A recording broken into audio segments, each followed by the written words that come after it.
आप Harvard university में पढ़ाती हैं, वाशिंगटन डीसी में पढ़ाती हैं, हमारे यहाँ जेएनयू में पढ़ाती हैं, अशोका यूनिवर्सिटी में पढ़ाती हैं, जामिया मिलिया इस्लामिया में मास कम्युनिकेशन भी पढ़ाती हैं, और इसके अलावा बहुत सारा काम है आपका। गालियाँ नहीं होनी चाहिए तो अलग बात है, ये प्रॉब्लम नहीं है। सवाल ये पूछना है कि कौन ये हुक्म दे रहे हैं कि होना चाहिए या नहीं होना चाहिए। लोग लैंग्वेजेस यूज़ करते हैं थोड़ा औकात भी दिखाने के लिए। मेरे जैसे जब तक आप नहीं बात करेंगे मैं आपको अप्रूव नहीं करूँगा। आप कौन है अप्रूव करने वाले? ये बात बहुत कही जाती है कि संस्कृत सबसे पुरानी भाषा है। नो है ना? सच क्या है? कौन सी सबसे पुरानी भाषा है दक्षिण एशिया में? एलीट लोग प्राकृत में बात कर रहे थे।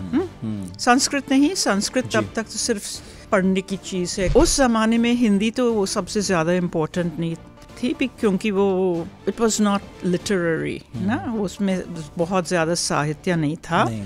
पर इसका एक फ़ायदा था, हिंदी हिंदुओं की भाषा है और उर्दू मुसलमानों की भाषा है। वो तो ब्रिटिश ने वो ये ऐसे वो डिवीज़न कर दिया। उस वक्त देवनागरी इस्तेमाल नहीं करते थे लोग तो क्या थी ये देवनागरी नहीं इस्तेमाल होती थी तब। क्या ये ठीक है कि सारी भारतीय भाषाएं इसी तरह मिक्स हैं या कोई भाषा शुद्ध भी है? आदमी जो हैं जब माइग्रेट होते हैं उनके जुबान उनके साथ मरेंगे। सूरज, चांद, सांप, हाथ, पाँव, आँख, उस तरह के बेसिक शब्द वियतनामीज से तो मिलते हैं। हाँ, मिलते नहीं, वो आए थे क्योंकि एक माइग्रेशन था। पंजाबी में आप देखते हैं ना कि कर, वो घर नहीं बोल सकते कर, वो तो अवॉइड करते थे। आप प्लीज़ हिंदी मत सीखना, ना भोजपुरी, ना तो आप डूब जाएंगे, मजदूर जैसे बन जाएंगे। कम से कम इंग्लिश या फ्रेंच और स्पेनिश सीखो तो थोड़ा फ़ायदा होगा। अगर आप कहना चाहते हैं कि एक गाड़ी, तो एक खास एंडिंग है, इची इज वन। ओके। गाड़ी के लिए दाई, तो इची दाई। कोई दो ठो और एक गो कहे तो समझ लो कि उस पर इंटरनेशनल इन्फ्लुएंस है। भाषा सिर्फ शब्दों को जोड़ा हुआ सेट नहीं होती, बल्कि ये एक जीती जागती दुनिया है जो वक्त के साथ बदलती है, विकसित होती है। हमारी भाषा में दुनिया भर से आकर शब्द जुड़ते हैं। कुछ ऐसे भी हैं जो इस सफ़र में छूट जाते हैं। आज से 100 साल पहले जिस तरह की हिंदी हम बोलते थे वो आज नहीं बोली जाती। शेक्सपियर जिस तरह की अंग्रेज़ी बोलते थे वो आज चलन में नहीं है। तो भाषा का अपना एक सफ़र है, भाषा का अपना एक इतिहास है। इनफैक्ट कोई कहीं से आया, अपने साथ भाषा लाया, तो वहाँ पर रहने वाले लोग वैसी भाषा बोलने लगते हैं और जो आया है उस पर भी असर पड़ता है। एक लंबा चौड़ा इतिहास है साउथ एशियन भाषाओं का, और किसी भाषा को मदर टंग कहते हैं। कभी भाषा में गालियाँ जुड़ जाती हैं और कभी कभी नए शब्द भी हैं जो वक्त के साथ उपजते हैं, गढ़ते हैं, ट्रेंड में आने लगते हैं। तो भाषा पर कहने को बोलने को बहुत कुछ है, लेकिन मैं तो सवाल पूछूंगा, जवाब देंगी पैगी मोहन। और आपने वॉन्डरर्स, किंग्स, मर्चेंट्स इस तरह की किताब भी लिखी है, और अभी ताज़ा आई है फादर टंग मदरलैंड, और आप जानी मानी लिंग्विस्ट हैं। इसके अलावा आपके बहुत सारे परिचय हैं। सबसे बड़ा परिचय तो ये कि आपका भाषा पर इतना बड़ा काम है, आप कई भाषाएं जानती हैं और आप दुनिया भर में पढ़ाती हैं। मैं चाहूँगा कि बता भी दूँ कहाँ कहाँ। आप हार्वर्ड यूनिवर्सिटी में पढ़ाती हैं, वाशिंगटन डीसी में पढ़ाती हैं, हमारे यहाँ जेएनयू में पढ़ाती हैं, अशोका यूनिवर्सिटी में पढ़ाती हैं, जामिया मिलिया इस्लामिया में मास कम्युनिकेशन भी पढ़ाती हैं, और इसके अलावा बहुत सारा काम है आपका। दिल्ली में रहती हैं। आपका बहुत बहुत स्वागत है मैम। सबसे पहले तो मैं चाहूँगा कि आप अपने बारे में थोड़ा बताएं। त्रिनिदाद में आपका जन्म हुआ, वेस्ट इंडीज़ में। कैसे आपको इंटरेस्ट आया भाषा की दुनिया में कि इसको समझना, जानना, सीखना चाहिए? ओके, तो मेरा जन्म हुआ था एक इंडियन जॉइंट फैमिली, वो मतलब देहात में, ट्रिनिडाद के देहात में। वो जहाँ मेरे स्कूल में, एक तो इंग्लिश मीडियम स्कूल, हम क्रियोल में बात करते थे दोस्तों के साथ, वो कज़न्स के साथ। फ्रेंच, स्पेनिश, लैटिन सीखते थे। पर जो लोग हमारे यहाँ आते थे कभी कभी भोजपुरी में बात करते थे, और मेरी दादी और मेरे परदादा, आप बताइए, मेरे पिता के नाना, वो तो कोशिश करते थे हिंदी में बात करने के लिए। और हमेशा मैं समझती थी कि पूरी तरह से नहीं समझ पा रही थी वो जो कह रहे थे और मदद भी नहीं करते थे, पर माहौल ऐसा था कि इतने सारे भाषाएं थे कि मैं इंटरेस्टेड थी, पर मेरे अलावा तो कोई नहीं इंटरेस्टेड थे हमारे फैमिली में, क्योंकि उसमें एक जैसे चैलेंज था कि मेरे से हिडन रख रहे थे कि आप प्लीज़ हिंदी मत सीखना, ना भोजपुरी, ना तो आप डूब जाएंगे, मज़दूर जैसे बन जाएंगे, कम से कम इंग्लिश या फ्रेंच और स्पेनिश सीखो तो थोड़ा फ़ायदा होगा, पर हिंदी से क्या फ़ायदा होगा। तब अंत में जब मैं कॉलेज तक पहुंची, वो समझ गए थे कि मैं कोई मज़दूर नहीं बनने वाली थी, तो थोड़ा मदद करने में लगे थे। मेरे फादर के नाना अपने किताबें निकाले थे, वो समझाते थे कि ये भोजपुरी में है पर आप ऐसे नहीं बात करेंगे, हिंदी में ऐसे बोली जाती है। पर वो तो हिंदी नहीं थी, क्योंकि उनकी माँ अलीगढ़ की थी, तब उस ज़माने में ब्रज में बात करते थे, तो मैं काफ़ी कंफ्यूज थी। और मेरे पिता भी बोलते थे कि आपको पता है कि कोई संस्कृत भी है जिसमें काफ़ी शब्द है जो फ्रेंच, स्पेनिश, लैटिन, इंग्लिश जैसे मिलते रहते थे। पिता, पितरी, पातर, पादरे, पेर, फादर। तो मैं इंटरेस्टेड थी। तो आपको पहली बार कब पता चला कि भोजपुरी, अवधी और नॉर्थ में बोलने जाने वाली हमारी तरफ पश्चिमी यूपी में, वेस्टर्न यूपी में ये वाली हिंदी, ये सब बहुत अलग अलग है एक दूसरे से? हमको पता नहीं था, क्योंकि बहुत सारे लोग ट्रिनिडाद में जो आपस में वो घर में वो पुराने ज़माने में भोजपुरी में बात करते थे, पर स्कूल जाके उनको मदद करने के लिए स्कूल्स स्टैंडर्ड हिंदी सिखाते थे। और आइडिया आ गया था उनके दिमाग में कि जिस सभा में हम बात कर रहे हैं वो तो गलत है, वो टूटल भाखा है, टूटल भाखा है, वो नहीं सिखाना, ना तो बच्चे गलत सीखेंगे। तब जब तक मैं कॉलेज में नहीं थी, आइडिया नहीं था कि हिंदी या हमारी बोली में बहुत फ़र्क था। एक बार एक प्रोफेसर ने वो पूछा था, देखिए ये मैं कुछ हिंदी वाक्य लिखूंगा बोर्ड पे, अच्छा ये मैंने पानी पिया, मैंने बोला हाँ, और बोला हाँ हाँ शायद सही है, पर रोटी खाई, ये खाया। मुझे पता नहीं था, क्योंकि वो ईस्ट ऑफ इलाहाबाद इस तरह की का व्याकरण है ही नहीं। तब एक प्रोफेसर आए, उन्होंने बोला कि आपको पता नहीं है कि वो जिस बोली में आप बात कर रहे थे वो तो भोजपुरी है। अब मैं काफ़ी इंटरेस्टेड हुई थी कि शायद भोजपुरी में ये समस्या नहीं है, इस तरह का व्याकरण नहीं है। खाई और खाया वाली, एक तो जेंडर स्त्रीलिंग पुल्लिंग, और दूसरा तो ये ने वाली चीज़, ये ने वाली चीज़ जो कोई समझा नहीं सकते कि किस लिए मैंने खाना खाया पर मैं खाती हूँ।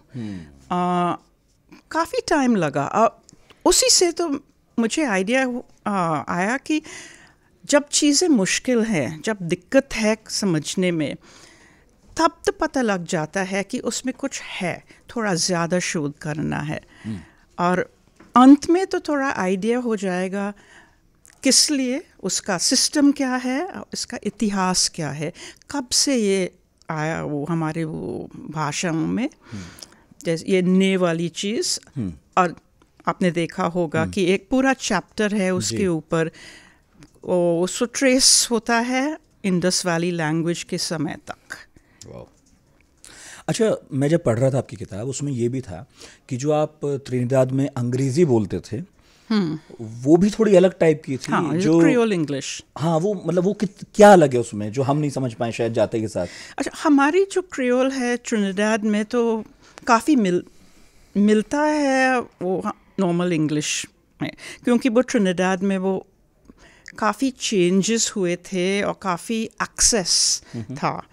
पर जमैका में जैसे ये गयाना, ये सूरीनाम, तो और भी फ़र्क है उनके क्रियोल और इंग्लिश से।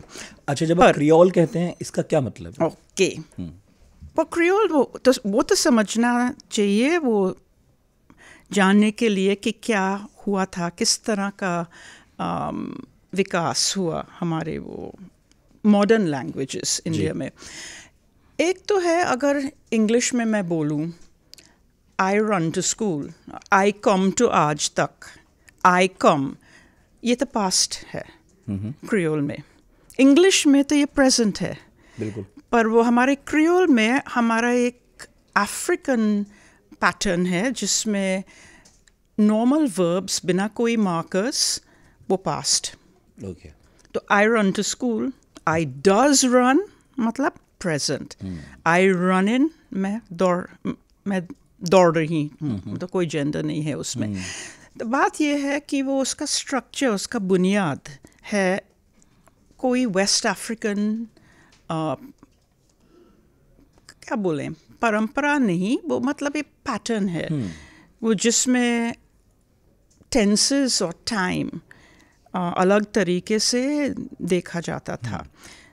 तो हम इंग्लिश शब्द यूज़ करते हैं, पर हमारा ग्रामर जो है, हमारा वो उस लैंग्वेज का बुनियाद की भूमि, तो इसलिए मैं कहती हूँ भूमि तो अलग है, इंग्लिश नहीं है। वो है इंग्लिश, बट उनका ग्रामर बिल्कुल उस मानक इंग्लिश से अलग है जो हम लोग यहाँ सीखते हैं। तो लोग पूछते थे कि इन्फ्लुएंस कैसे होता है, तो ये इन्फ्लुएंस की बात नहीं है, ये है कि एक समझ लीजिए जैसे माता पिता होते हैं, तो माता के बैकग्राउंड अलग है, फादर के बैकग्राउंड अलग है, तो उसी से मिक्स होके कोई नई चीज़ बन जाती है। इसलिए वो पुराने किताब में मैं तिरामिसू वो तिरामिसू भालू बोलती हूँ कि मिक्स्ड हाइब्रिड। तो ये नहीं है कि इंग्लिश इन्फ्लुएंस हुई थी, ये बात है कि वो जो लोग इस तरह का भाषा वो जिन्होंने बनाया, ऐसी नए तरह की बोली, वो तो इंग्लिश लोग नहीं थे। बिल्कुल। मतलब उनके शब्द सुन के उनके व्याकरण के ऊपर लगा के तब कुछ नया बनाया। जैसे जब हम इंडियन इंग्लिश में बात करते हैं, this is with me only, ये सारे शब्द इंग्लिश हैं, पर सोचने का तरीका हिंदी है या कोई इंडियन लैंग्वेज जिसमें ये वर्ब नहीं है, have. I have this, I have तो दिमाग में नहीं आता, लोग बोलते हैं इट इज़ विथ मी, और ओनली भी ऐड करते हैं क्योंकि ही। तो इसी से वो हम देख सकते हैं कि एक तरफ से शब्द आते हैं और सोचने का तरीका, इनका ऑपरेटिंग सिस्टम कहीं और से आता है। ओह, और इस तरह भाषा का व्यवहार बनता है, सबका अलग हाँ, अलग। एक हाइब्रिड बन जाता है। अच्छा मैम, अभी इसलिए वो फादर टंग, तो शब्द आते हैं फादर के साइड से और ऑपरेटिंग सिस्टम माता के साइड से। अच्छा, इसलिए फादर टंग है और मदरलैंड। हाँ। अभी मैं पॉडकास्ट से पहले आपको बता रहा था कि काफ़ी ट्रेंडिंग है इस वक्त हमारे यहाँ कि कैसी भाषा होनी चाहिए। जब आप कोई स्टैंड अप कॉमेडियन को बोलते देखते हैं तो हमारे यहाँ ये बात चल रही है, काफ़ी विमर्श हो रहा है इस बारे में कि गालियाँ नहीं होनी चाहिए। और इससे मेरे मन में एक सवाल आया कि गालियाँ नहीं होनी चाहिए तो अलग बात है, लेकिन क्या ये सिर्फ हिंदी या अंग्रेज़ी में है, या आपने जो इतनी भाषाएं दुनिया भर की, चीनी, जापानी, फ्रेंच देखी हैं, उनमें भी गालियाँ इसी तरह से हैं या हमारे यहाँ ज़्यादा हैं? हाँ, तो मेरे ख्याल से इंग्लिश में कितना सारा वो आजकल के टिकटॉक्स में गाली बेहद देते रहते हैं, जवान लोग करते हैं। ये प्रॉब्लम नहीं है। सवाल ये पूछना है कि कौन ये हुक्म दे रहे हैं कि होना चाहिए या नहीं होना चाहिए, और किसके पैटर्न हम फॉलो करें। हम लिंग्विस्ट जो हैं वो सोचते हैं कि कोई भी नेटिव स्पीकर जिनका मातृभाषा है, जो कुछ वो बोलें वो सही है। चाहे भी आप 3 डिग्रीज करेंगे कॉलेज में, आप अगर नेटिव स्पीकर नहीं है आप तो गलत है, कोई भी बच्चा तो सही बोल रहे हैं। सही बात है। पर लोग लैंग्वेजेस यूज़ करते हैं थोड़ा औकात भी दिखाने के लिए। तो किस तरह की बोली आप बोल रहे हैं, जैसे अगर आप नॉर्मल जैसे मेरे को ये चाहिए, मेरे को, वो तो गलत है। मतलब मेरे जैसे जब तक आप नहीं बात करेंगे मैं आपको अप्रूव नहीं करूँगा। आप कौन है अप्रूव करने वाले? जितने सारे लोग नए पैटर्न्स यूज़ करते हैं, नए बोलने के तरीके यूज़ करते हैं, उसका अर्थ है कि वो लैंग्वेजेस तो ज़िंदा होते हैं। अब कोई ज़िंदा चीज़ है, कोई बच्चा जैसा, आप नहीं कह सकते कि आप इस तरीके से बढ़ेंगे। आप सिर्फ उसको खाना दे सकते हैं, वो थोड़ा सा वो सपोर्ट कर सकते हैं, पर अपने आप इनके तरीके से डेवलप होंगे। मतलब भाषा को तो वैसे भी कहा था नदी की तरह होती है, वो अपने हिसाब से अपने रास्ता खोजती है, नए शब्द जुड़ते हैं, पुराने छूटते हैं। पर एक सवाल और है, आपने तो कह दिया था पहले कि मैं गालियों की तो एक्सपर्ट नहीं हूँ, नहीं बता सकती, पर मैं जानने का ये इच्छुक हूँ, जैसे हमारी हिंदी में ज़्यादातर गालियाँ महिला विरोधी हैं, माँ या बहन को ही केंद्र में रख के बोली जाती हैं। दुनिया भर में और भी जगह लोग फ्रस्ट्रेट होकर गाली देते होंगे, खासकर मैं दक्षिण एशिया की बात कर रहा हूँ, कि यहाँ भी गालियाँ ज़्यादातर स्त्री विरोधी ही हैं। क्योंकि वुमेन तो इनके हायरार्की में सबसे नीचे हैं, तो सबसे ज़्यादा इज्जत औरतों में इनके समझ में वो रहता है। वो तो नॉर्मल है, लोग तो यूज़ करेंगे, वो जिनकी बहुत ज़्यादा पावर है वो डिसाइड करेंगे कि किसके खिलाफ गाली होंगे। पर अगर जैसे आप माइनस करेंगे आदमी इसमें से, आपस में जब औरतें बात करते हैं, हम वो नहीं करते, तो असल में तो कौन है बोलने वाले लोग? औरतें या आदमी?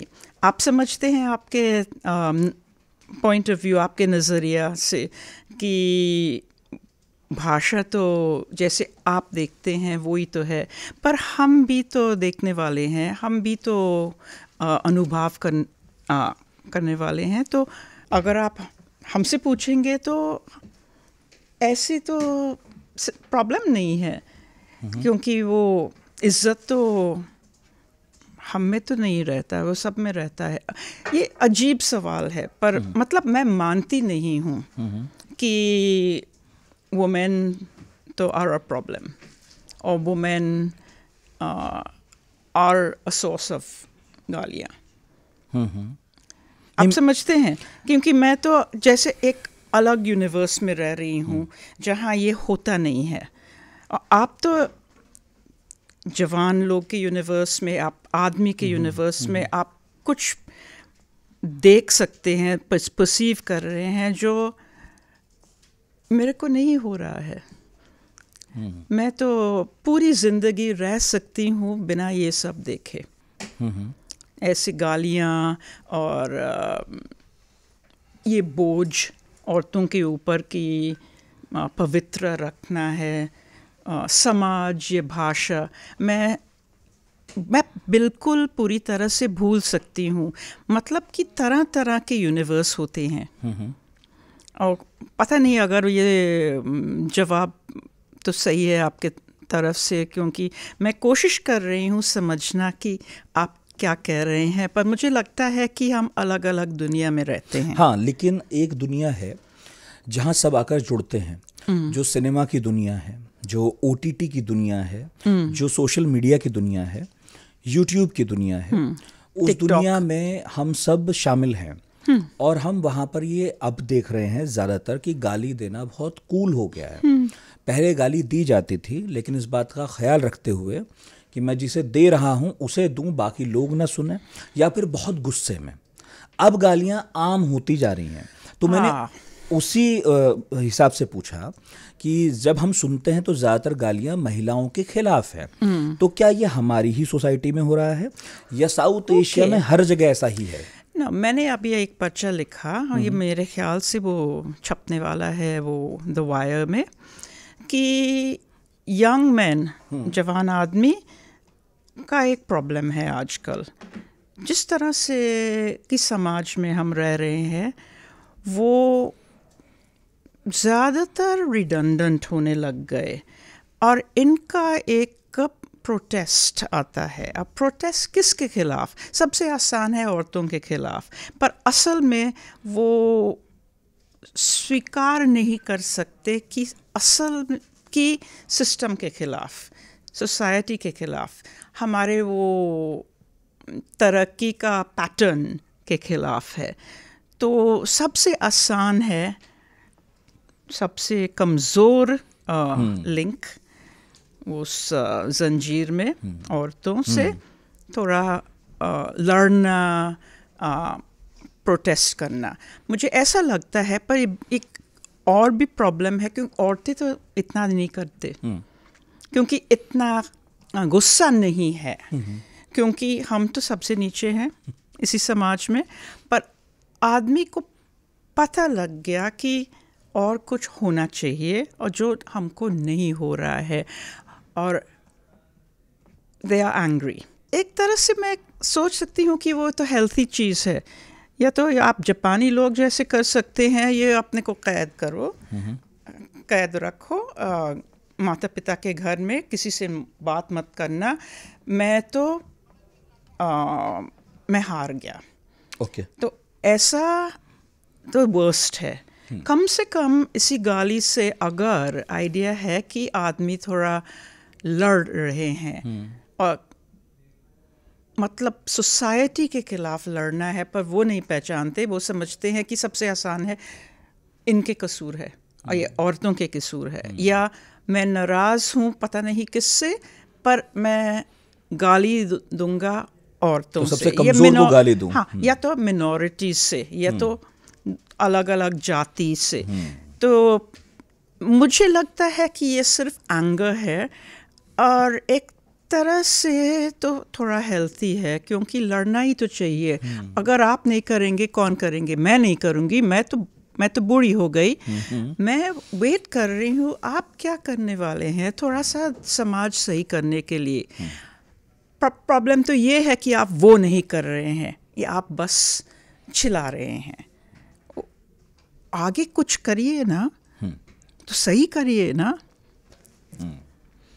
अच्छा, ये बताइए मैम कि मैं पढ़ रहा हूँ, जैसे देख रहा हूँ कि भाई हिंदी में संस्कृत भी है, फारसी भी है, अरबी भी है, आज की हिंदी में जो सब आपकी कुछ, इंग्लिश है, हाँ, जापानी भी है, इंग्लिश भी है, जापानी भी है। हाँ, तो क्या ये ठीक है कि सारी भारतीय भाषाएं इसी तरह मिक्स हैं, या कोई भाषा शुद्ध भी है, जिसको लेकर कुछ लोगों का बड़ा जोर रहता है कि शुद्ध हो भाषा? अंडमान्स में है। हाँ, क्योंकि कोई कांटेक्ट नहीं था पिछले कितना 50,000 साल से, तो उनको देख के तो थोड़ा आइडिया हो सकता है कि जिस समय हम अफ्रीका से निकले 70,000 साल पहले, हम कैसे बात करते थे, और इनके अभी तक तो लक्ष्य है हमारे मॉडर्न लैंग्वेजेस में। तो ये भी है, पाकिस्तान के काराकोरम्स में एक लैंग्वेज है बुरुशास्की जी, हाँ, वो भी तो है, पर हम कह नहीं सकते कि इनका तो कोई कांटेक्ट नहीं था, क्योंकि आदमी जो हैं जब माइग्रेट होते हैं, जब माइग्रेट करते हैं, उनके ज़ुबान उनके साथ मरेंगे अगर शादी करके बच्चे पैदा नहीं करेंगे। और किन से शादी करेंगे? Local women. और इनके इन्फ्लुएंस, जैसे हमारे इंग्लिश क्रियोल में जहाँ पास्ट टेंस तो इंग्लिश का नहीं आया, पर हम ध्यान नहीं दे रहे हैं, बस सही बोल रहे हैं क्रियोल और इंग्लिश, पर हम ध्यान नहीं दे रहे हैं किस लिए हम ऐसे व्याकरण चेंज कर रहे हैं। तो ये माइग्रेटिंग मैन हमेशा वो लोकल औरतों से शादी करके, और तभी इनके बच्चों के जन्म के टाइम पे मिलते हैं, क्योंकि सबसे पहले बच्चे उनके माँ से सबसे पहले पहले ज़ुबान सीखते हैं। और जब तकरीबन 5 साल के हैं, जैसे समझ लेंगे स्कूल एज, वो थोड़ा क्यूरियस हो जाते हैं, वो पिता कैसे बात करते हैं। अगर इनके बोलने के तरीके में वो कुछ पावर है, कुछ पॉलिटिकल इम्पोर्टेंस, तभी उसी वक्त सीखेंगे। और ज़्यादातर वो लड़के सीखेंगे, लड़कियां कभी कभी कम सीखते हैं। अभी तक तो पंजाब में, हरियाणा में, पाकिस्तान में, वेस्टर्न यूपी में भी वो शिक्षा जो है लड़कियां के लिए अलग होती थी और बॉयज़ के लिए अलग। जैसे मनमोहन सिंह, वो जब स्कूल गए थे, वो क्या सीखे थे? फ़ारसी, उर्दू। तो देवनागरी में इतना दिक्कत था कि अजीब दिखते थे वो, जब टेलीप्रॉम्प्टर से नहीं पढ़ पाए। पर इनकी वाइफ तो का अनुभव अलग था, क्योंकि गर्ल्स तो या तो गुरबानी सीखते थे, गुरमुखी में वो एजुकेट होते थे, और काफ़ी सारे वेजिटेरियंस भी थे, आदमी वेजिटेरियन नहीं थे। तो ऐसे बिहेव करते थे जैसे मेन एंड वुमेन अलग अलग एथनिक ग्रुप्स के थे। वो शुद्ध सिर्फ मतलब भी कोई मिलावट नहीं है उसमें। तो वो सिर्फ अंडमन्स, बस वही हो सकता है। हाँ, जहाँ कोई पहुंचा नहीं, जब कोई बात नहीं कर रहा है तो बस शुद्ध है। क्योंकि हमारे ट्राइबल लोग जो हैं, झारखंड में 4000 साल पहले वियतनाम से कुछ लोग आए, उन शब्द दिए थे, और ये भी दिया था एक जॉन, दू जॉन, एक ट, दू ट। वो तो 4000 साल पहले ये आया था, कोई एशियाटिक पैटर्न है। ओके, साउथ इंडिया में ट्राइबल लोग भी होते हैं। एक भी ट्राइब नहीं है इंडिया में जो प्री द्रविडियन लैंग्वेज में बात करते हैं। शायद श्रीलंका में एक है, पर मतलब ये है कि वो सारे अब्सॉर्ब हुए किसी भी तरह से। पर झारखंड, छत्तीसगढ़ में, वो बंगाल, बिहार, वो लीस्ट था इन्फ्लुएंस, पर फिर भी काफ़ी भी था। मिलते हैं। अच्छा, आपको कभी हैरानी हुई इस बात की कि कोई मैंडारिन का शब्द या जैपनीज शब्द कोई आपने हिंदुस्तान में कहीं ख़ास तौर पे सुना हो? और जापानी, चाइनीज़ तो शायद नहीं, मैंने नहीं सुना। वो तो हम तो यूज़ कर सकते हैं वो जापानी शब्द, जैसे ओरिगामी। हाँ, मैं ओरिगामी कर सकता हूँ और कर सकती हूँ। एक तो मैंने सुना था कि कुछ टेक्निकल आदमी IIT से जापान जाके वो भाषण देना था जापानी में, और ये तो तमिल बोलने वाले लोग थे। और जब भी कोई जापानी शब्द नहीं जानते थे, ये तमिल शब्द जानते थे। और जापानी लोग सोच रहे थे कि ये तो कोई नई चीज़ है, तो कोई शायद ये तकनीकी चीज़ है इंडिया में। असल में उनको पता नहीं था कि सिर्फ शब्द नहीं था, ये लोग थोड़ा उनको तो दिक्कत थी वो जापानी में। पर जापानी और हिंदी और तमिल व्याकरण काफ़ी मिलते हैं, तो आसान है उनका एक शब्द लेना और यूज़ करना।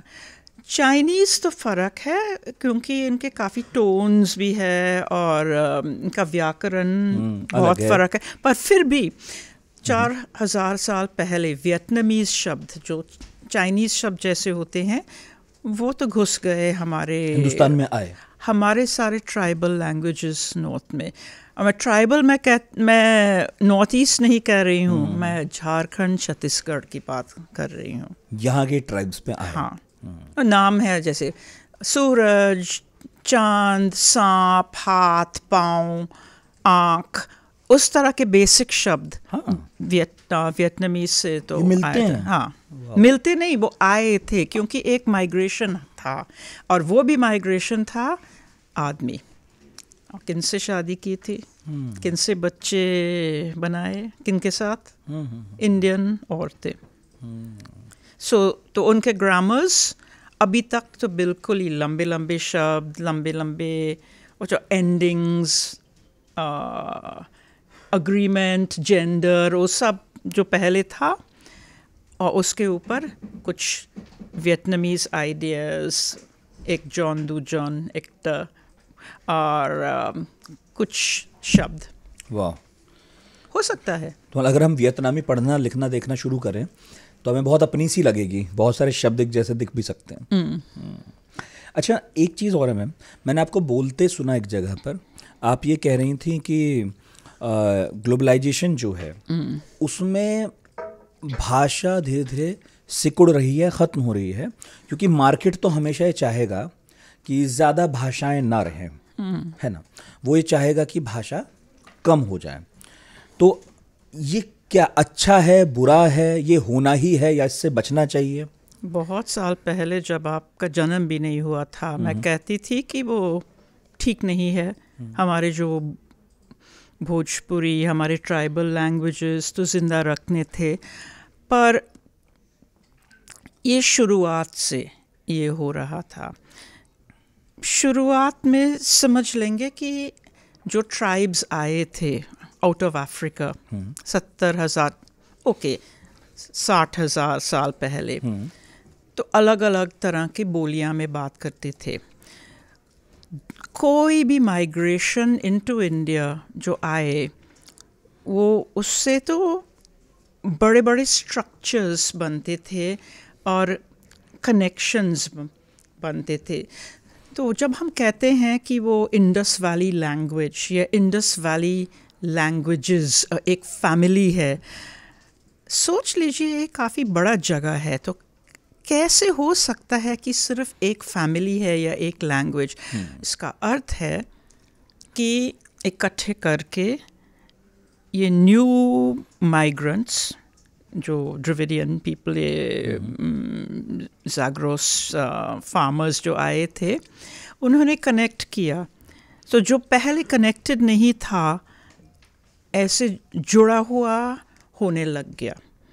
और जब जैसे प्राकृत के टाइम में वो फैल गए थे, ये उस शुरुआत में प्राकृत पूरे north India, Maharashtra, into the Deccan.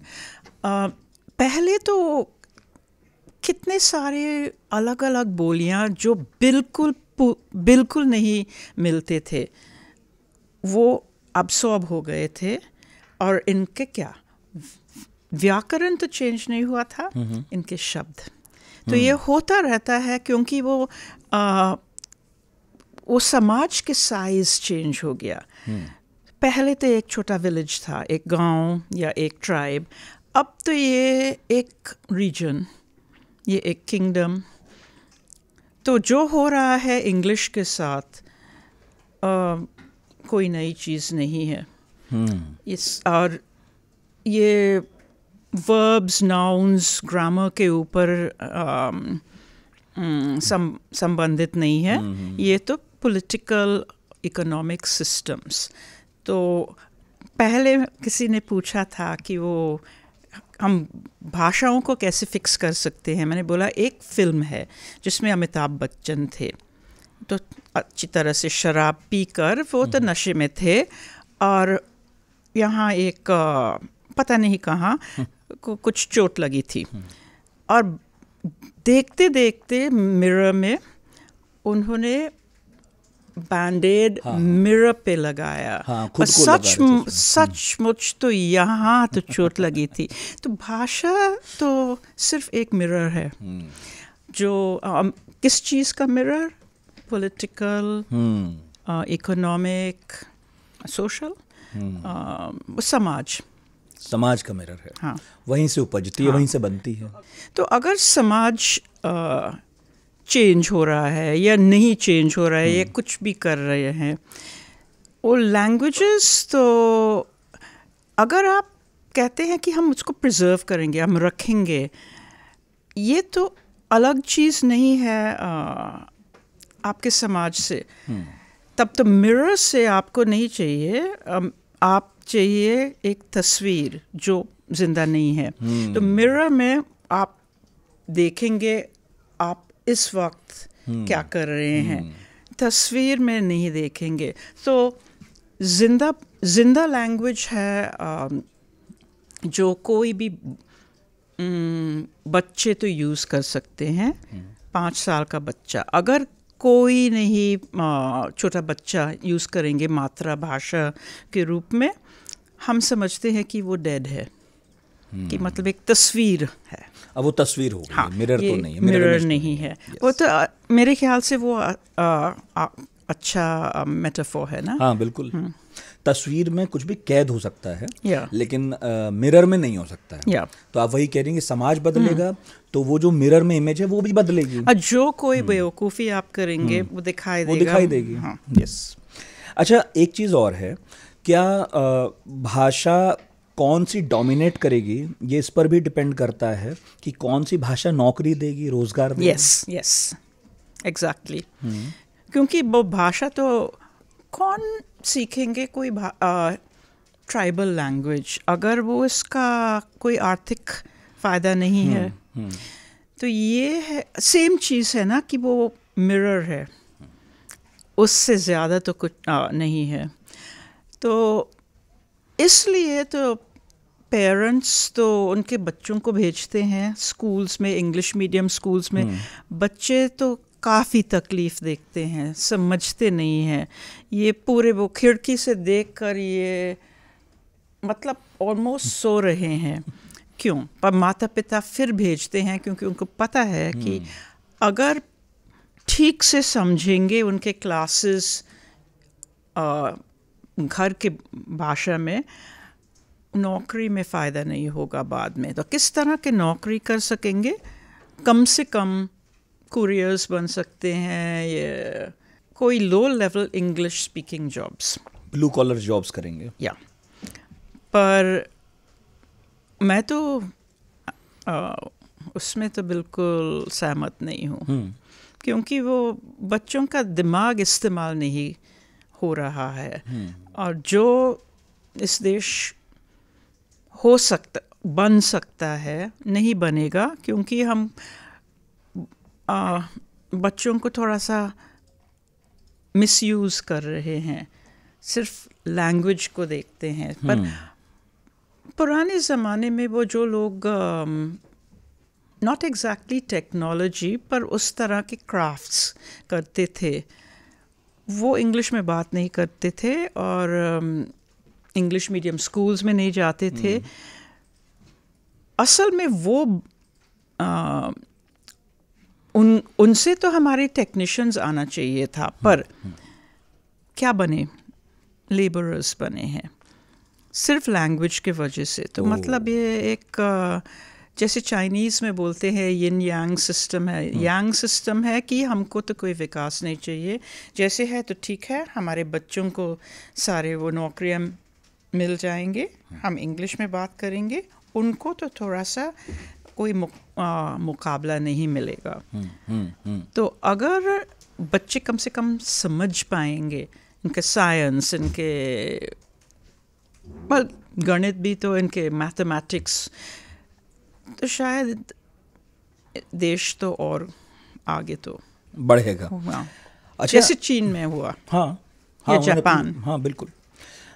जैसे नॉर्थ इंडिया की भाषा है और साउथ इंडिया की भाषा है, तो जैसे हम लोग हैं, हम तो 1-2 भाषा ही जानते हैं, अपनी तरफ की ही जानते हैं, साउथ की कम जानते हैं, है ना। कभी कोई शब्द ऐसा मिलता है जो दोनों-तीनों भाषाओं में एक जैसा होता है, तो हम हैरान रह जाते हैं, हमें लगता है अच्छा। वो ज़्यादातर वो तो संस्कृत शब्द होंगे, या संस्कृत या प्राकृत। एक सवाल मेरे मन में है कि ये बात बहुत कही जाती है कि संस्कृत सबसे पुरानी भाषा है। नो, है ना। सच क्या है? कौन सी सबसे पुरानी भाषा है दक्षिण एशिया में? अंडमान्स। ओह, 70 नहीं, वो 60-50 साल पुराने हैं, पर फिर भी कह नहीं सकते क्योंकि वो कोई जानकारी नहीं है कि अगर थोड़ा सा चेंज हुए उस दौरान में, ठीक है, मुझे पता नहीं है। पर अगर कोई भाषा है साउथ एशिया में जो बहुत पुराना है, वो तो अंडमान आइलैंड्स होंगे, और 5-6 तो ऐसे होंगे सेंटिनल आइलैंड्स, पर वो सारे का एक व्याकरण है, और जितना तो लोग सुन सकते हैं वो आसपास जाके सेंटिनल आइलैंड्स का भी व्याकरण है। व्याकरण तो बहुत ही कॉम्प्लिकेटेड है, संस्कृत से ज़्यादा। जेंडर्स तो हैं 7, और वर्ब्स को जैसे आप बोलते हैं मैंने खाना खाया, या तो खाया के अलावा की कुछ मार्कर होना चाहिए जिसमें मैं भी जिक्र हुआ। और हमारे सारे ट्राइबल लैंग्वेजेस नॉर्थ में ये तो था। तो it is not a simple language, ये काफ़ी कॉम्प्लिकेटेड है। और वैसे अगर उसे छोड़ दूं सेंटिनल वाली को और एंडमैन वाली को, तो कौन सी भाषा है जिसको लेकर कहा जा सकता है? क्योंकि ये झगड़ा होता रहता है। तुलु को लेकर कहा जाता है कि हम पुराने तो मैं वहाँ जा रही हूँ। हाँ, संस्कृत वाले अपना कहते हैं। सभी तो बदलते रहते हैं। एक तो संस्कृत मैं कहती हूँ कि वो जैसे परफेक्ट एवोल्यूशनरी डेड एंड, ये उसको कुछ नहीं हो रहा है, ना बढ़ रहा है, ना ख़त्म हो रहा है, ना कुछ। It is just staying static. Tamil हमको, और ये साउथ इंडियन लैंग्वेजेस, मैं कोशिश कर रही हूँ उनका इतिहास ढूंढने के लिए। काफ़ी कम लिखा है, सिर्फ 4000 साल की बात है, और वो तो कुछ भी नहीं है इसी सब कॉन्टिनेंट के क्षेत्र में, क्योंकि लोग तो यहाँ 65,000 ईयर्स से रह रहे हैं। तो 4,000 तो कुछ भी नहीं है। सही में इससे भी पुरानी इसलिए मैं थोड़ा रिकंस्ट्रक्ट करने की कोशिश करती हूँ। तो क्या क्या जो लुप्त हुआ उसमें से आइडिया हो सकता है कि कैसा था जब जिंदा था। तो मतलब ये मरे हुए चीज़ें तो मैं थोड़ा शोध कर सकती हूँ। तो पर जो भाषाएं अभी तो जिंदा है, जैसे तमिल, मलयालम तो काफ़ी, और भी काफ़ी चेंज हुआ। तमिल, ये ट्राइबल लैंग्वेजेस, सब कुछ एग्जैक्टली वो 4000 साल पहले उनको तो कुछ हुआ, ये जैसे शिफ्ट हुआ। अगर वो कहते हैं कि ड्रविडियन पीपल इंडस वैली में थे, तो कब गए थे साउथ? तो इसी सब कॉन्टिनेंट में वो काफ़ी कुछ हुआ था 4000 साल पहले। एक तो इंडस वैली सिविलाइजेशन शिफ्ट हुए, ये वियतनामीज माइग्रेशन आए थे, और उसके बाद वो संस्कृत और उसके बाद प्राकृत आए थे। तो मुझे लगता है कि 2 इम्पोर्टेंट डेट्स है सब कॉन्टिनेंट में, एक तो 4000 साल पहले और एक तो 12वीं सदी। 12वीं सदी, या ओके। दोनों में तो नए लैंग्वेजेस आए थे। ओके, 4000 साल पहले की बात तो मैं समझ गया हूँ। तब हिंदुस्तान में बहुत कुछ हो रहा है, इसलिए आप कह रही हैं भाषाएं बदल रही हैं, बन रही हैं, माइग्रेशंस बहुत ज़्यादा तेज़ी से हो रहे हैं। 12वीं सदी अगर आप कहती हैं, तो क्या मैं ठीक समझ रहा हूँ, आप उस भाषा की बात कह रही हैं जो देहलवी है, जिसे बाद में उर्दू कहा गया, और जो दक्कनी बन गई है? एक छोटी चीज़ है। पंजाबी, बंगाली, मराठी, दक्खनी, उड़िया, असमीज, सिंधी, वो सब नए भाषाएं तो आने लग गए। मुझे पता नहीं है कितना टाइम लगे वो बनने में, पर मतलब आउट ऑफ साइट वो सब हो रहा था, क्योंकि ये एलीट लोग नहीं थे। एलीट लोग प्राकृत में बात कर रहे थे, संस्कृत नहीं। संस्कृत तब तक तो सिर्फ पढ़ने की चीज़ है, कोई चेंज तो होता था पर वो इतना ज़्यादा नहीं। पर मुझे पता नहीं है कितना टाइम लगा बनने में, पर 12th सेंचुरी काफ़ी कुछ चांस मिल गए। शायद तो प्राकृत वाले किंगडम्स जो थे, हाउ डू आई से, ओल्ड डिकेड, सड़े हुए, पर अभी तक तो चल रहे थे। तब एक और माइग्रेशन आया, सेंट्रल एशिया, उज़्बेकिस्तान, वो तो सुल्तनेट जी, सल्तनत काल जो है। तो वो आ गए, वो खुद कुछ किया नहीं था, बस चांस दे दिया कि वो इंटरेस्टेड नहीं थे संस्कृत और प्राकृत में। पर नए जो समाज आ रहे थे, बंगाली बोलने वाले लोग, बंगाली के बैलड्स, दहलवी, ब्रज, वो सब, उनको चांस दे दिया इम्पोर्टेंस बढ़ाने के लिए। और हम कह सकते हैं कि सिर्फ वो भाषाएं थे, पर वो संबंधित था पॉलिटिकल चेंज में। दिल्ली में इन भाषाओं का भी तब इन्फ्लुएंस बढ़ा है, सिर्फ पॉलिटिक्स में। सिर्फ दिल्ली नहीं, वो बंगाल में भी मराठी, वो उस वक्त बनने लग गए अलग अलग बोलियां से। और उस ज़माने में हिंदी तो वो सबसे ज़्यादा इम्पोर्टेंट नहीं थी, क्योंकि वो इट वॉज नॉट लिटरेरी ना, उसमें बहुत ज़्यादा साहित्य नहीं था। पर इसका एक फ़ायदा था कि राजधानी में था, तो कोई भी भाषा जो राजधानी में वो क्या बोलते हैं लोकेटेड है, उसका बहुत फ़ायदा होगा। और क्योंकि आर्थिक चीज़ है, सिर्फ साहित्य से तो भाषा नहीं बढ़ती। नहीं, यस, अगर उसमें आर्थिक एंगल जुड़ रहा है तो वो ज़्यादा तेज़ी से बढ़ती है। आपकी मैं किताब पढ़ रहा था, उसमें ये वाक़या भी है कि जब मोहम्मद बिन तुगलक दिल्ली से कैपिटल ले जा रहे हैं दौलताबाद, है ना, तब की देवगिरी, तो बहुत सारे लोग जो यहाँ की भाषा बोल रहे हैं वो वहाँ रुक गए, रह गए। वो कहते हैं कि सिर्फ यहाँ के नहीं, कुछ लोग तो सीधे पंजाब सिंध से तो पहुँचे थे सुल्तानेट से पहले।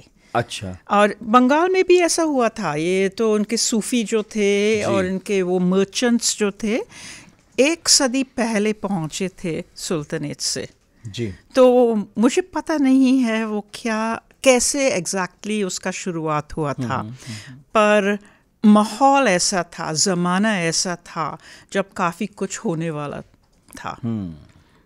और मैं एग्जैक्टली पूरी तरह से समझती नहीं हूँ, क्योंकि ये जो लोग इंटरेस्टेड थे चेंज में, हो सकता है वो भी बुद्धिस्ट थे जो पूरी तरह से खुश नहीं थे उनके नए औकात में। आई डोंट नो, क्योंकि इसके ऊपर काफ़ी कम लिखा है। हमारे देश में भाषा पर बहुत कम काम हुआ है इसका इतिहास समझने के लिए। हाँ? अब पूरे दुनिया में वो लोग काफ़ी तुक्का लगाते हैं कि ऐसा हुआ होगा। अब तो सबूत चाहिए ना कि कैसे हुआ, कब हुआ, किस लिए। जैसे कहते हैं 12वीं सदी में ये सब नए भाषा आए, पर क्यों? और मैंने तब देखा कि शायद कुछ संपर्क है हमारे वो सुल्तानेट वालों से, तो नए पॉलिटिकल फॉर्मेशंस। हाँ, भाषा बनती है तभी भाई जब सुल्तान जो बोलता है या सुल्तान जिन भाषाओं को आश्रय देगा, शरण देगा, ये बात है। हाँ, उन्होंने कुछ बनाया नहीं। जैसे वो अमीर खुसरो, वो कहते हैं कि उन्होंने काफ़ी तरह तरह के पोएट्री लिखी, हाँ, पर बनाया नहीं कुछ, बस रिकॉर्ड किया जो असलियत में आम जनता बोल रहे थे। तो मतलब सुल्तानेट रिस्पॉन्सिबल नहीं थे लैंग्वेज बनाने के लिए। हाँ, मतलब उन्हें क्रेडिट नहीं देंगे। हाँ, बस इतना क्रेडिट जरूर है। हाँ, कि बाकी भाषाओं को भी चलने दिया, पनपने दिया, होने दिया। कुछ शब्द भी ऐड किया, और वो शब्द भी नाउन्स थे। जैसे वो नदी को दरिया बोलेंगे, हाँ, पर ये एक नाउन है। नाउन है जैसे कपड़े, मैं ये उतारूंगी, मैं ऐसे कपड़े, वो पैंट्स यूज़ करूँगी तो मैं काफ़ी फ़र्क दिख सकती हूँ, पर जेनेटिकली मैं तो सेम हूँ। यस, या मैं समझा। तो ये जो शब्द आए थे उर्दू बनाने के लिए धीरे धीरे वो ऑलमोस्ट ऑल नाउन्स, वो बोलते हैं कुछ एडजेक्टिव्स भी आए, भाई वर्ब्स नहीं आए, नंबर्स संख्या नहीं आए, प्रोनाउंस नहीं आए, और ये सबसे हल्की टच है नाउन्स। जैसे संस्कृत मलयालम में ऑलमोस्ट ऑल नाउन्स। ओके, अच्छा, उर्दू यहीं से पैदा होती है फिर? उर्दू शब्द तो सबसे पहले वो जिक्र हुआ 1780 में एक गज़ल में, मेरे ख्याल से वहाँ से उर्दू वो शब्द, पर वो मतलब वो शब्द होने से पहले तो लोग उसको बोलते थे हिंदी ज़ुबान। तो हिंदवी और कुछ है, हिंदवी वो अमीर खुसरो यूज़ करते थे ये शब्द कि जो कुछ फ़ारसी नहीं है, जो लोकल है वो हिंदवी है, पर हिंदी तो दहलवी। ओके, अच्छा, एक अब तो मैं नानी बन गई और मेरे तो 2 आइडेंटिकल ट्विन ग्रैंड डॉटर्स है। अच्छा। और मुझे पता है कि दोनों ट्विन्स में मैं पहचान सकती हूँ कौन कौन है। एक तो वे बाल और लंबे हैं, सिर्फ 5 महीने के हैं, पर एक के बाल लंबे हैं, एक तो और भी बड़ी है, एक तो आपके आँख में देखती है, दूसरे तो और कहीं देखती है, पर जेनेटिकली आइडेंटिकल। पर इतना फ़र्क है, पहचाना जाता है कौन कौन है। तो हिंदी और उर्दू आइडेंटिकल ट्विन्स है, एक ही एम्ब्रियो से बने और किसी वक्त सेपरेट, और लोग हैरान हो गए। जैसे मेरी डॉटर जब अल्ट्रासाउंड देखा कि हे, मैंने सोचा कि एक ही बच्चा है, अब तो लगता है कि ट्विन्स, आइडेंटिकल ट्विन्स। तो उसी से, जैसे मेरे दोनों हाथ सेम जीन्स, पर सेम नहीं है, नाखून सेम नहीं है। तो ये शुरुआत से जब इनकी ज़िंदगी की लहर शुरू, हिंदी और उर्दू अलग अलग रास्ते में जाएंगे, पर जेनेटिकली सेम है। जेनेटिकली सेम, कोई भी ग्रामर का फ़र्क नहीं है, कोई भी इम्पोर्टेंट चीज़, वर्ब्स, मैं, हम, नंबर्स, वो तो एग्जैक्टली सेम है। बहुत लोगों का झगड़ा होता है इस बात पर। वो कहते हैं कि उर्दू को रहना चाहिए हिंदुस्तान में, कोई लड़ता है कि नहीं रहना चाहिए, ये तो मुसलमानों की भाषा है, हम तो हिंदी बोलते हैं। और ये झगड़ा गांधी नेहरू के बीच भी, मतलब वो भी इस विमर्श में हिस्सा लेते रहे। जब कॉन्स्टिट्यूएंट असेंबली बनी तो भी ये झगड़ा चलता रहा।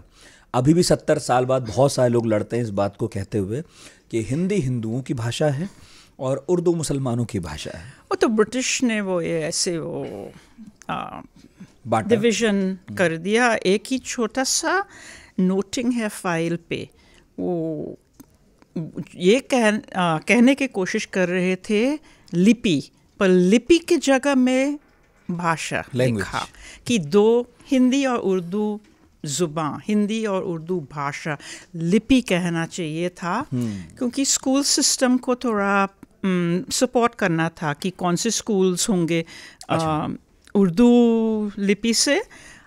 उस वक्त देवनागरी इस्तेमाल नहीं करते थे लोग तो कहे थे ये देवनागरी नहीं इस्तेमाल होती थी तब। जहाँ आप देखेंगे देवनागरी साउथ एशिया में, नेपाल हिंदी, मराठी नई चीज़ है। मुझे पता नहीं है नेपाल एग्जैक्टली उसके बारे में क्या क्या था, पर हिंदी में मुझे याद है, क्योंकि मैं वेस्ट इंडीज़ के पैदाइश हूँ। मेरे फादर के नाना लिखते थे कैथी लिपि में।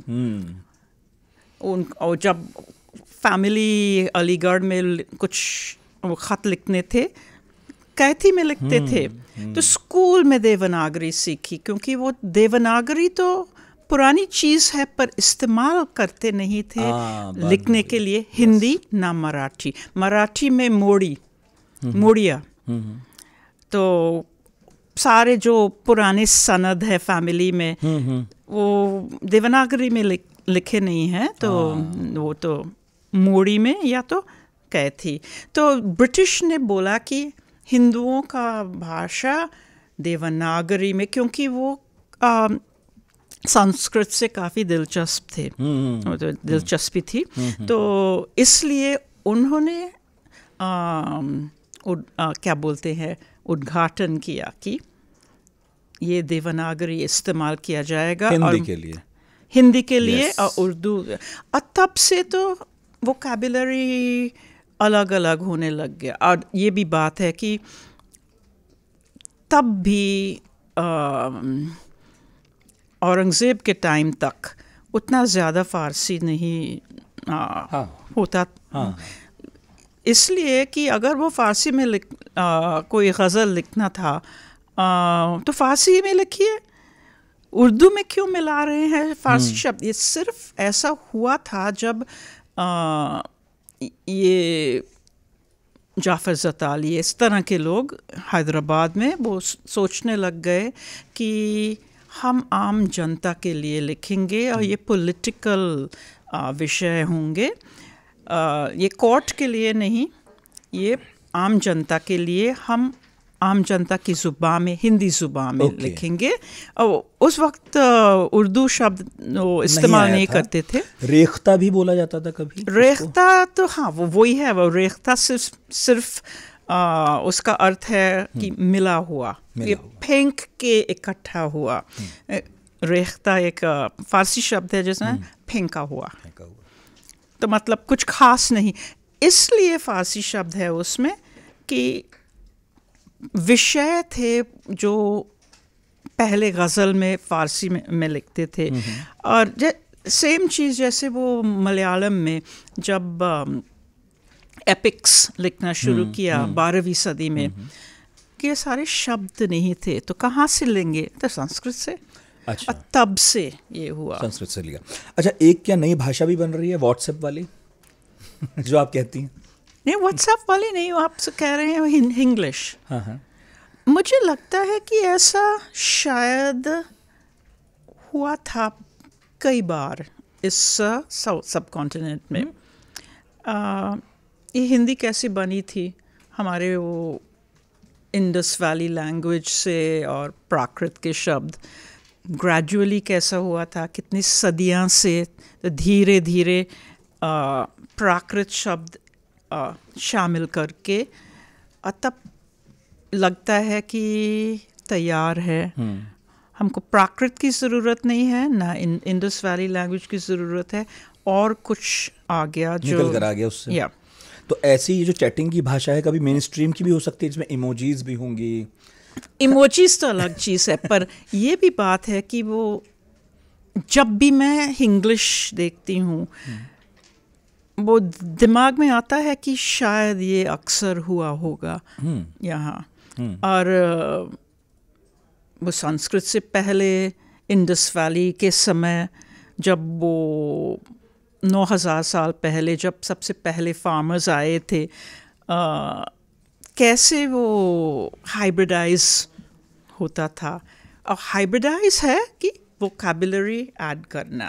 तो मैं हिंदी में बात कर रही हूँ पर इंग्लिश शब्द मैं यूज़ करती हूँ, या तो इंग्लिश फ्रेजेस यूज़ करती हूँ। आई डोंट नो एग्जैक्टली, हो सकता है कि और कुछ होता है, पर झारखंड के ट्राइबल लैंग्वेजेस में हम ये देखते हैं कि बंगाली शब्द धीरे धीरे आ रहे हैं, और ये यूज़ करते हैं जब थोड़ा ज़्यादा फॉर्मल है, और इनके पुराने शब्द भी हैं, एग्जैक्टली सेम व्याकरण, पर बंगाली ऐड करते हैं फॉर्मल बनाने के लिए। तो ये सिर्फ इंग्लिश टाइप चीज़ हो रही, सब जगह हो रही है। तो आपको क्या लग रहा है, जब मार्केट इतना प्रभावशाली है, डोमिनेट करता है हर चीज़ को, करता पहले भी था, अब तो बहुत कर रहा है, क्या आने वाले वक्त में भाषाएं बढ़ेंगी या कम ही होती चली जाएंगी? मैं कह नहीं सकती, इसलिए कि आगे की बात हमेशा वो उसमें कुछ सरप्राइज हो सकते हैं। अगर वो जो हो रहा है इसी पैटर्न, इसी रास्ते से प्रॉब्लम्स है, जो लोग तो खुश नहीं है, सहमत नहीं है, चेंज हो सकता है। तरह तरह की चीज़ें हो सकती है। एक सिर्फ इंग्लिश, हम तो फिलीपींस जैसे बन जाएंगे, तो ये कुछ याद होगा, गपशप मारने के लिए, चाय पीने के लिए कुछ हिंदी आएगी। एक तो वो तो ठीक नहीं है मेरे ख्याल से। एक तो है कि कुछ और भी हाइब्रिडाइजेशन हो जाएगा। हमारे पास वैसे भी तो दक्षिणी जैसे लैंग्वेजेस होते हैं जिसमें मिक्सचर है, साउथ इंडियन ग्रामर और नॉर्थ इंडियन शब्द, और सब लोग उससे खुश हैं। अगर आम जनता मिल जाएंगे, ये भी तो प्रॉब्लम है, अगर लोग इतने गरीब हैं कि मिलते नहीं हैं बाकी इंडियन लोग से। बिहार का फार्मर, वो जो किसान है बिहार में, वो किसान तमिलनाडु में मिलते नहीं हैं, वो किस विषय के ऊपर बात करेंगे? तो जब थोड़ा विकास होगा और लोग मिलेंगे, कोई ऐसी चीज़ नहीं है कि एक पीढ़ी से ज़्यादा लगेगा थोड़ा सोल्यूशन बनने के लिए। और मुझे पता नहीं है क्या होगा। ये हो सकता है कि हम बर्दाश्त करते हैं ज़्यादा गलतियाँ, जैसे वो साउथ के लोग स्त्रीलिंग पुलिंग भूल जाएंगे, या साउथ के लोग ने नहीं बोलेंगे, क्या आप नमाज पढ़े, ये आपने नमाज पढ़ी, आप नमाज पढ़े, ये तो हम टॉलरेट करेंगे। या तो 3-4 भाषाओं से कुछ नया बने, बिग रीजन्स बन जाएंगे। वैसे भी तो कुछ लोग करते हैं कि Hindi, Marathi, Bengali, Tamil, I don't know, पर तरह तरह की चीज़। जो मुझे सबसे ज़्यादा इंटरेस्टिंग दिखता है कि हम लोग बर्दाश्त करेंगे गलतियाँ, और एक थोड़ा ज़्यादा तरल तरीके का भाषा बनेगी। अभी कुछ लोग सलाह भी देने लगे हैं कि बच्चों को देवनागरी सिखाने का जो हम दर्द दे रहे हैं वो बंद कर देना चाहिए। अगर वो हिंदी भी सीखना चाह रहे हैं तो रोमन में ही सीख लें, इंग्लिश तो वो सीख ही रहे हैं। हो सकता है, पर वो क्यों? आप भूल जाते हैं कि हम कितने वो टेकी लोग हैं। काफ़ी आसान है। एक हिंदी कोई सॉफ्टवेयर मैं खुद लिख सकती हूँ, जिससे कि वो सारे वो पूरे अक्षर डालकर उनकी संधि, उनके वो हाव्स वगैरह वो आसान हो सकता है। पर उसके अलावा अगर इंडियन लैंग्वेजेस इतने अंदरूनी से वो सिमिलर है, ट्रांसलेटिंग सॉफ्टवेयर क्यों नहीं बना सकते? ये काफ़ी आसान होगा। पर हमने कोशिश भी नहीं किया, क्योंकि हम समझते हैं कि इंग्लिश एक सॉल्यूशन है अपना, उसमें काम चला लेते हैं। तो ये भी हो सकता है। अब मुझे लगता है कि मज़ा आएगा ऐसे वो प्रोग्राम्स लिख के। और अभी तक तो ये गूगल वाले लोग सोचते हैं कि जितना हो सकता है इंडिया में, हमको क्यों इतना चांसेस दे रहे हैं कि इनके सारे डेटा, इनके सारे जानकारी हमारे यहाँ भेज रहे हैं। क्यों कभी नहीं सोचा ऐसे करना इंडिया में? अभी तक थोड़ा सा स्ट्रगल कर रहे हैं कि इंग्लिश से क्या करें एआई के लिए। तो ये कर रहे हैं, हम नहीं कर रहे हैं, वो जिनके लिए और भी आसान होगा वो कर रहे हैं। अच्छा, आपने भाषा को लिविंग बीइंग कहा है ना, आपको क्या लगता है भारतीय भाषाओं में कौन सी भाषा 50 से 100 सालों में सबसे ज़्यादा बदलेगी? कौन सी लगभग वैसी रहेगी? वो तो कोई लैंग्वेज वाली चीज़ नहीं है, भाषा वो लिंग्विस्टिक चीज़ नहीं है, ये तो आर्थिक चीज़ है। वो आप बता ही चुके हैं। अच्छा, एक कुछ वो था कि गिनने के लिए कुछ क्लासीफायर वर्ड्स हैं भाषा में, जैसे भोजपुरी में गो बोलते हैं, आपने किताब में भी लिखा है ना, और ठो भी है। वो तो साउथ ईस्ट एशिया, वो दो बार आए थे ये। एक तो टिबेटो बर्मीज़ लैंग्वेजेस से ये आए, नेपाली में और असमीज़ में, और ये बहुत पहले की बात है। वियतनामीज़ और बर्मीज़ लैंग्वेजेस, वो सारे एशियन लैंग्वेजेस में ये फीचर है गोर ठो, सिर्फ टिबेटन में नहीं है। चाइनीज़ में कितने से एक गो और एक जॉन नहीं, ये 500 तरीके के क्लासिफिकेशन है। जापानी में अगर आप कहना चाहते हैं कि एक गाड़ी, तो एक ख़ास एंडिंग है, इची इज वन। ओके। गाड़ी के लिए दाई, तो इची दाई। इचिदाई।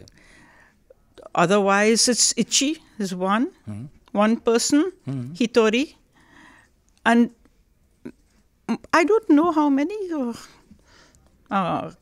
hundreds, बहुत सारे हैं। कोई 2 ठो और एक गो कहे तो समझ लो कि उस पर इंटरनेशनल इन्फ्लुएंस है।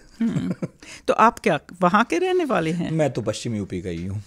तो इसलिए तो सुन के आप हैरान हो गए होंगे। हाँ। कि किस तरह की चीज़ है ये। नहीं, वैसे तो हमारे बहुत सारे साथी इन्हीं एरिया से आते हैं, हम सुनते हैं, लेकिन क्योंकि हाँ पश्चिम यूपी की किसी भी बोली में ये नहीं है, तो शुरू में थोड़ा सा अजीब सा लगता है कि ये एक एक्स्ट्रा वर्ड है ठो और गो, लेकिन अब समझ में आता इसलिए है। हाँ, जैसे जब मैं वो शोध कर रही थी, है ना, मेरे टेप्स पे आता रहता था कि वो सारे विलेज गांव के औरतें वो ये यूज़ करते थे।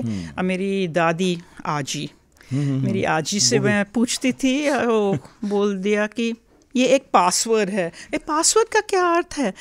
इसलिए कि ये तो पढ़े लिखे औरत है, कोई मिडिल क्लास फैमिली से मैं यूज़ नहीं करूँगी, पर मैं समझती हूँ और मैं समझा नहीं सकती इसका अर्थ क्या है। सो मेरे को बैठ के सोचना था कि किस वाक्य में ये मिलता है, कहाँ लग रहा है, ये यूज़ हो सकता है फ्रैक्शंस के साथ या क्या। तब मैंने देखा कि कुछ ऑस्ट्रेलियन लोग कह रहे थे कि मोहन के 12 रूल है कैसे यूज़ करने के लिए। अब मोहन कौन? अच्छा, वो किसी मोहन, पी मोहन ने वो 1978 में ये लिखा था, ये मेरी PhD थीसिस है। तो ये अगर आप वो पूछना चाहते हैं, अगर मैं एक गो, एक ठो, एक जॉन समझती हूँ, तो लगता है कि मैं ही तो एक्सपर्ट है। ये मोहन रूल्स है। बाबर भाषा का इतिहास और भाषा जो लेयर में है ना, वो हमारे यहीं खेल रही हैं सारी भाषाएं, लेकिन हिंदुस्तान में हम लोग बहुत इग्नोरेंट है इसे लेकर। हम खुद कभी इसकी बारीकी में नहीं जाते, कभी खोल कर नहीं देखते और एक दूसरे का मजाक उड़ाते हैं। वो थोड़ा सा हिम्मत लेकर वो सवाल पूछने हैं कि जैसे ये सवाल कि अगर हमारे हिंदी व्याकरण IVC इंडस वैली लैंग्वेजेस से कोई संपर्क है, कोई वो संबंधित है, उसके बुनियाद वहाँ है। ये तो हिम्मत लेकर ऐसे सवाल पूछने हैं, तब आगे डेटा लेकर सारे वो ट्राइबल लैंग्वेजेस देख के। पर जब तक हिम्मत नहीं है पागल सवाल पूछने के लिए, आप सिर्फ एक ही बिल में रुकेंगे कि हाँ हमारे गांव में ये इस्तेमाल होता है, पर इट्स बिग सब कॉन्टिनेंट। और ये पाकिस्तान के साइड पे काफ़ी कुछ है, क्योंकि पुराने ज़माने में it was one long continuous place Allahabad तक। तो जो हो रहा है वहाँ वो भी देखना है, वो भी स्टडी करना है। ये मत सोचना कि वो उसका सीमा से तो लैंग्वेज की इतिहास ख़त्म हो गया है, ऐसा नहीं है। हिम्मत तो सबसे ज़रूरी चीज़ है। हिम्मत और मेहनत, भाषा का इतिहास समझना। मेहनत तो कोई भी कर सकते हैं, हिम्मत है अजीब सवाल पूछना। वैसे हमारे पास ये सवाल था। ओके, एक अजीब सवाल ये वाला सवाल था, पर मैंने सोचा कहीं ज़रा लंबा ना हो जाए। जैसे कुंदन ने लिखा था ये कि आपकी ही किताब में पेज 253 पर 253 पर कि आपने लिखा है इंडस वैली सभ्यता की भाषा का कोई ठोस प्रमाण नहीं मिला, है ना। इंडस वैली जो सिविलाइजेशन है उसकी भाषा का कोई भी ठोस सबूत नहीं मिलता, लेकिन भारतीय भाषाओं में उसके कुछ एलिमेंट्स बचे ज़रूर होंगे, पुराने हड्डियाँ। हाँ, तो अगर आपको एक आइडिया लगाना ही हो तो लगा के मुझे बताइए कि अभी कौन सी ऐसी मॉडर्न लैंग्वेज है जिसमें वो दिखती हैं, उसका असर दिखता है। ओके, मराठी। ओके, दक्षिणी तो ये नई चीज़ है। हाँ। मराठी, गुजराती, राजस्थानी, हिंदी, सारी जो हिंदी बेल्ट, पंजाबी, सिंधी, सराइकी, वो तो फिर भी उसमें नहीं है। मिला हुआ है वो पश्तो। पश्तो। बलूचिस्तान में तो थोड़ा इतना आसान नहीं है। कुछ बलूची ज़ुबान तो पश्तो के साथ वो ग्रामर मिक्स होता है। मिक्स है, और कुछ तो फ़ारसी के साथ जिसमें ये फीचर्स नहीं है। तो ये think of it as extent of space, मैं उसको बोलती हूँ एक्सटेंडेड इंडस वैली पेरिफेरी। तो हम उसमें हैं, और ये उसका एंड है एग्जैक्टली संगम, इलाहाबाद। बाप रे। माइग्रेशन की हिस्ट्री है पूरी लैंग्वेज। यस, अगर हम उसे पकड़ते चलें तो हम ये सिरे भी हमारे हाथ में आ जाएंगे कि इंसान कहाँ से चला होगा, कहाँ पहुँचा होगा। अतः हम देख भी सकते हैं कहाँ तक आगे गए। जैसे ऑस्ट्रेलियन एबोरिजिनल लैंग्वेजेस में वो ये सेम फीचर्स है जो अंडमान्स में है, जो इंडस वैली में है, जो झारखंड में है, और देख के इथियोपिया, इतना तो यहाँ it is से a long- इथियोपिया से लेके ऑस्ट्रेलिया तक। उसको मैं बोलती हूँ आर्क ऑफ माइग्रेशन। वाह। अच्छा, संस्कृत और प्राकृत दोनों भाषाओं का नाम सुनने में काफ़ी एक जैसा है फोनेटिक्स की नज़र में। कुंदन ने सवाल इसमें लिखा, वहीं कई लोगों को ये भ्रम रहता है कि जिस तरह संस्कृत एक भाषा है, प्राकृत भी भाषा रही होगी। नहीं तो है, ये बात है कि वो संस्कृत सिर्फ वही चीज़ है जो ब्राह्मण शाखाओं में इस्तेमाल किए जाते थे। वो जो with grammar, with heavy grammar. बस वो सेम ग्रामर, वो असल में अगर आप देखते हैं प्राकृतिक ग्रामर में कोई फर्क नहीं है, कारक सब तो है, बस थोड़ा उच्चारण में फर्क है, खासकर उच्चारण। और जैसे भ जो हो संस्कृत में और आजकल के हिंदी में वो ह बोलते थे, क्योंकि भ पूरे इंडस वैली में वो मुश्किल था उन लोगों के लिए। पंजाबी में आप देखते हैं ना कि कर, वो घर नहीं बोल सकते, कर वो तो अवॉइड करते थे। हाँ, पर वो प्राकृत में भी तो ये तो कोई आम जनता के लैंग्वेज नहीं था, नहीं थी। ये तो ब्राह्मण भी जो लिखते थे या तो पूजा करते थे संस्कृत में, वो अपने नॉर्मल जिंदगी के लिए प्राकृत में बात करते बिल्कुल, थे। बिल्कुल, बिल्कुल। तो नॉर्मली प्राकृत बोलेंगे, लेकिन जो भी काम है पूजा पाठ के वो अपना संस्कृत में करेंगे। यस। अच्छा, हमारा ना एक व्हाट्सएप ग्रुप है और उसमें बहुत सारे लोग हैं जो हमें सुनते हैं इस पॉडकास्ट को। हमने बताया था कि आप आने वाली हैं, तो उनसे कुछ क्वेश्चंस मंगाए थे। ओहो, तो मैं 2-4 सवाल वहाँ से पूछूंगा, है ना। पूजा गुप्ता हैं, उन्होंने पूछा कि अंग्रेजी के अक्षर और हिंदी के अक्षर एक जैसे क्यों हैं, जबकि अंग्रेजी ओरिजिनेट जर्मन डायलेक्ट से हुई है। No, oh yeah, it is a Germanic language, और English तो Germanic language, पर मैं पूरी तरह से नहीं समझती कहाँ से आए थे ये भ ध झ, पर वो तो फ़र्क है कि वो किसी और इंडो यूरोपियन लैंग्वेज में नहीं है, और ये ना तो लोकल है। इंग्लिश इज़ यस तो जर्मनिक लैंग्वेज है। हाँ, तो उसके अलावा मैं क्या बोलूँ। नहीं, ठीक है। एक जैसे क्यों है ये पूछ रही थी। अक्षर एक जैसे कहाँ है? अक्षर नहीं, वो कह रहे हैं कि फोनीम्स। हाँ। अक्षर तो है लिखने का तरीका। हाँ, वो तो हाँ, तो पर फोनीम्स है कि मीनिंगफुल साउंड्स, जैसे प फ फर्क होते हैं हिंदी में, इंग्लिश में नहीं। ओके, हाँ, बिल्कुल, हाँ। जैसे वो जब लोग बोलते हैं चाइनीज़ बोलते हैं, वो फ़र्क नहीं है चाइनीज़ और चाइनीज़, पर हमारे लिए तो अजीब लगता है। हमारे लिए है, क्योंकि हमारे पास क्योंकि हमारे अलग फोनीम्स है। यस। तेजेंद्र गोहिल अहमदाबाद से हैं, वो पूछ रहे हैं कि भाषा जब नष्ट हो रही हो तो उसके लिटरेचर को कैसे बचाया जा सकता है? वो तो लिखित में होता है ना, पर ये बात साहित्य तो कोई जिंदा चीज़ नहीं है, वो भी नहीं है। हाँ, ये समझ लें कि हम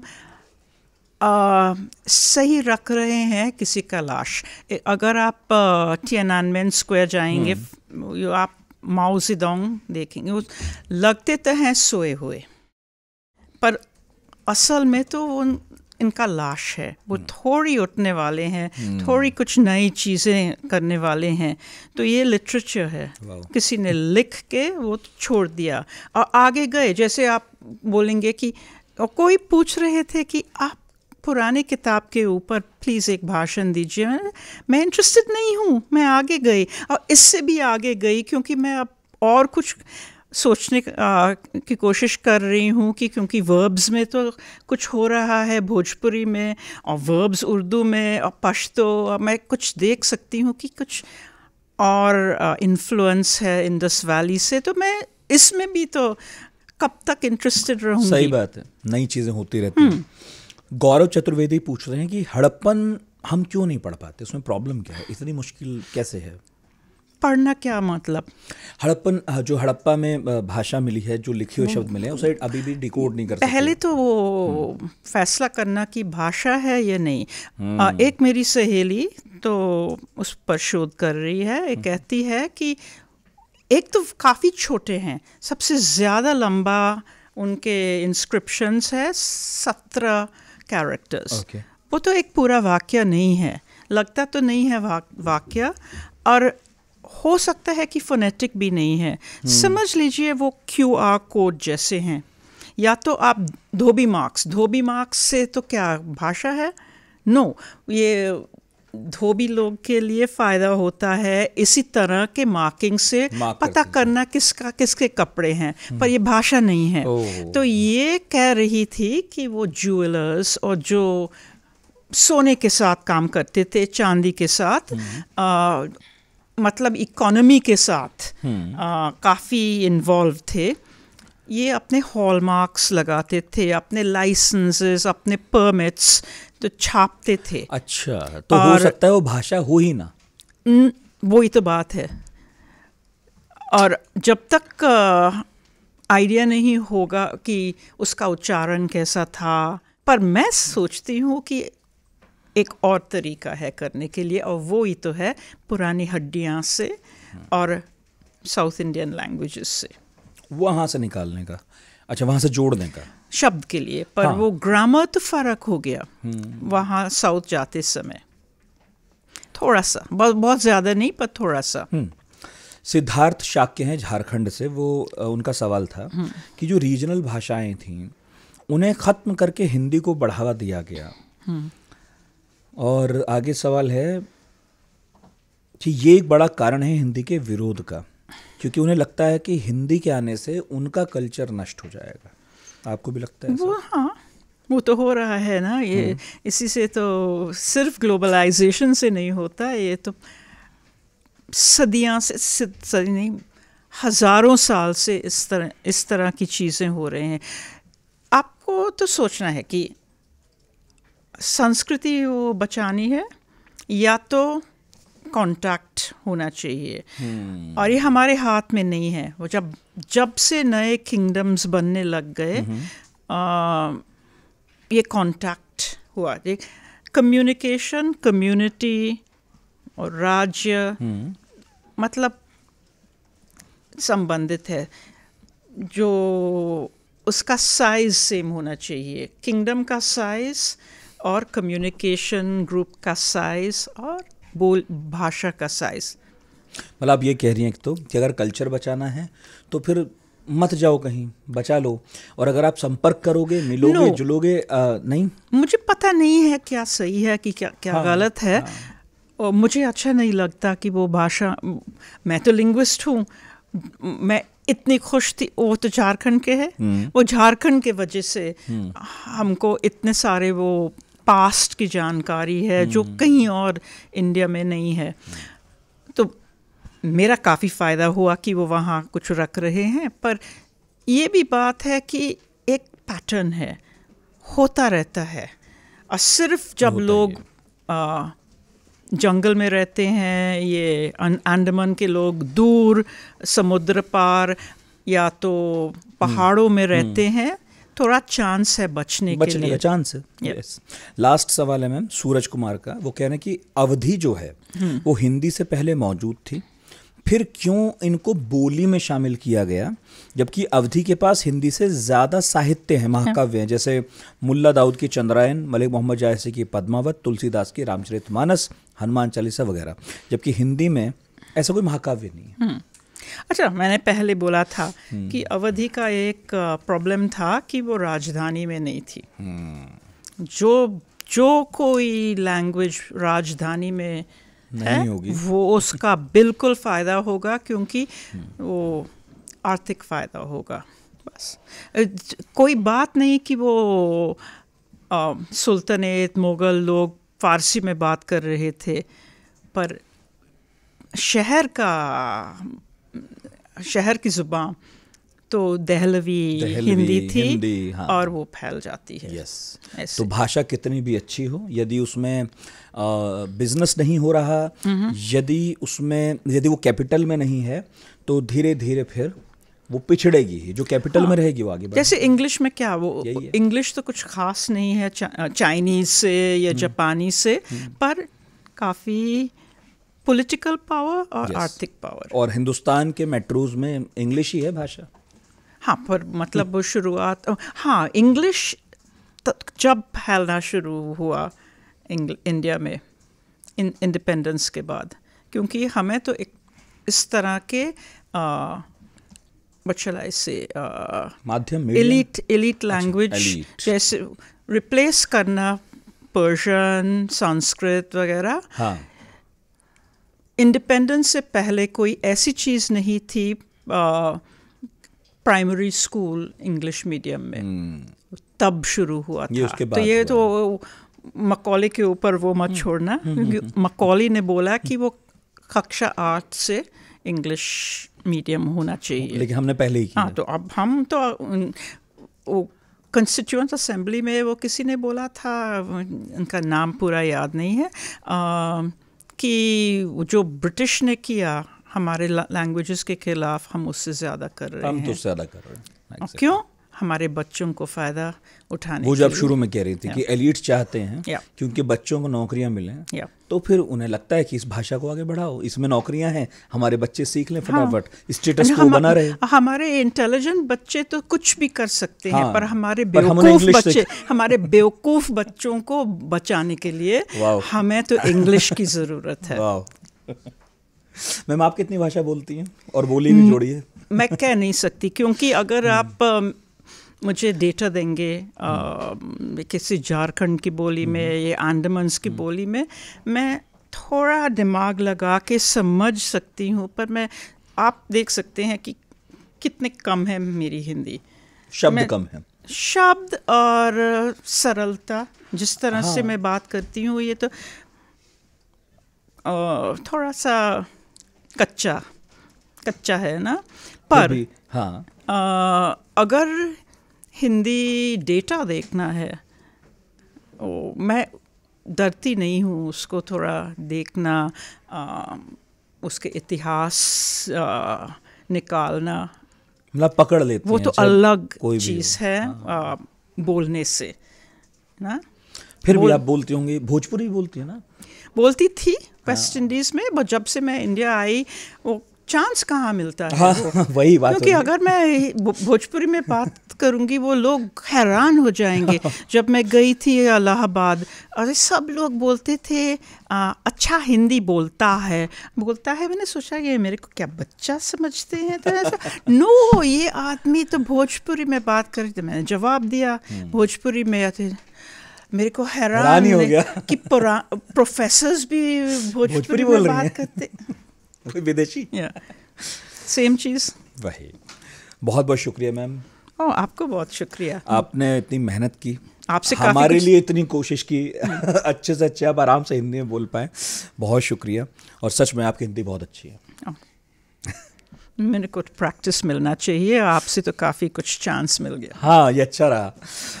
पैगी मोहन की किताब father tongue Motherland, the birth of language in south Asia पढ़ी जानी चाहिए। और जैसा कि मैं हर बार प्रकाशकों से अपील करता हूँ, इतनी अच्छी किताब हो तो उसे हिंदी में भी लाना चाहिए। मतलब हमारे लिए हिंदी में, बाकी भाषाओं में आए तो और भी अच्छा। जितनी मेहनत आप करेंगे उतना फ़ायदा हमें मिलेगा। बहुत बहुत शुक्रिया। पढ़ाकू नितिन में इतना ही।